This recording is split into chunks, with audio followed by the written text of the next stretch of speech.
Le 11 octobre 2021. C'était pendant que je priais que le Seigneur Jésus-Christ m'adressa intérieurement ces paroles, et me dit, « Fils de l'homme, adresse ce message à Israël, ce peuple rebelle qui ne cesse de m'offenser, et de me faire la guerre. Tu n'opprimeras aucun étranger en séjour chez toi, mais tu les as chassés de ton territoire. Tu ne prendras rien de la main d'un étranger avant d'entrer dans ton pays, mais, toi, tu m'as traité et qualifié de vaurien et de fou en faisant ce que tu veux.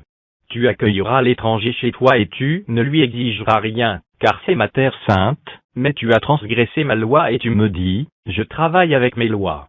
Tu ne renverras ni ne chasseras un étranger de chez toi, mais tu as violé ma loi. Réponds-moi Israël, est-ce votre pays? Si c'est ton pays, réponds-moi oui, et je verrai ce que je dois faire pour te prouver que ce n'est pas ton pays. Écoute-moi pour me répondre, est-ce que c'est un peuple méchant et rebelle comme toi que j'avais conduit dans ma terre sainte? Comme tu as violé ma loi en te montrant plus rebelle que les autres nations, je te labourerai. Oui, je labourerai Israël.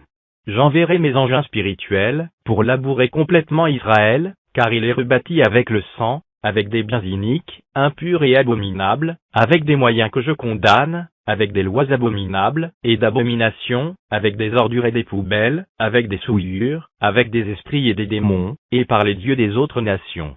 Sur mon trône, je vois des enfants, des adolescentes, des jeunes filles et des femmes voir des hommes rester nus, et se promener nus, et j'y vois aussi des gens qui marchent à moitié nus, et vous osez dire que vous êtes le peuple de l'Éternel des armées, celui qui s'appelle Je suis, et les fils d'Abraham, d'Isaac et de Jacob. C'est pourquoi, je labourerai le pays, et personne ne me dira ce jour-là, repose-toi un peu avant de continuer. Sarah, Rebecca, Léa et Rachel avaient-elles porté des pantalons, des mini-jupes, des collants, des habits transparents, des habits impudiques, impurs et abominables? C'est pourquoi, ces femmes qui refuseront de se repentir seront violées sauvagement et elles mourront honteusement sous des viols.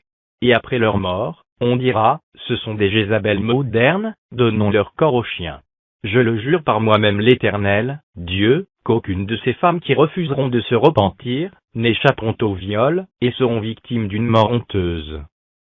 Le pays n'est-il pas labouré déjà spirituellement? C'en est déjà fait. Et je rassemblerai toutes les nations, pour venir exercer mes jugements sur chacun de vous. Et en ce jour-là, je détruirai tout en Israël, je le labourerai, puis je le rebâtirai, mais aucun méchant ni aucun rebelle ne sera là ce jour-là lorsque je paraîtrai avec mes saints pour délivrer ceux qui se repentiront, pour les sauver de l'extermination. Sanctifiez mon pays sinon ne m'appelez plus votre Seigneur Dieu Tout-Puissant, car je ne suis pas le Dieu des méchants, des rebelles, des incrédules, des endurcis, des impies, ni le Dieu de ceux qui doutent de ma parole. Et tous ceux qui ne sont pas mon peuple seront exterminés, avant que je ne sauve et délivre ceux qui me craignent, ceux qui ne vivent que de ma volonté seule. Ayez pitié des étrangers, et j'aurai aussi pitié de vous. Ne leur exigez rien si vous ne voulez pas transgresser ma loi en me déclarant la guerre. Ne leur imposez rien si vous ne voulez pas que je sois sans pitié avec vous dans mes jugements.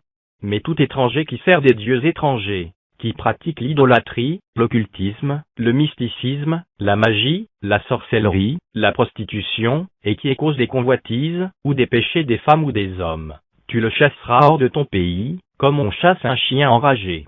Tu ne t'allieras point avec les nations, ni avec leurs dieux pour me servir, car c'est à cause de ces choses que je te labourerai.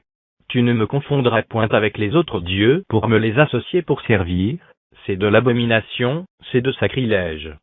C'est à cause de cela que je vouerai le pays à l'interdit, et c'est seuls ceux qui me craignent, qui font ma volonté, et qui me témoignent qui seront sauvés.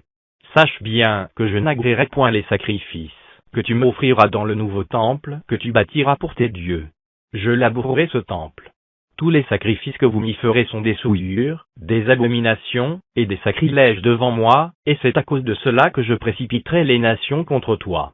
Sache bien que dès le jour où tu offriras ton premier sacrifice dans ce temple à tes dieux, dès ces jours, je hâterai les choses pour te juger et pour t'exécuter. Dès ce jour, le feu qui est en moi l'Éternel ne se contiendra pas et sortira de mes narines et de ma bouche contre toi.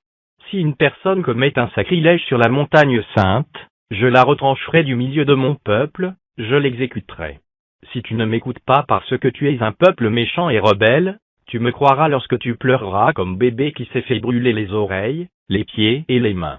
moi l'Éternel ton Dieu, celui qui s'appelle Je suis, le Seigneur Dieu Tout-Puissant, le Sauveur, et le Rédempteur incomparable, le Seigneur Jésus-Christ, je t'ai déjà parlé et averti. » Après ces paroles, je n'ai plus entendu sa voix qui sortait de moi pour me parler.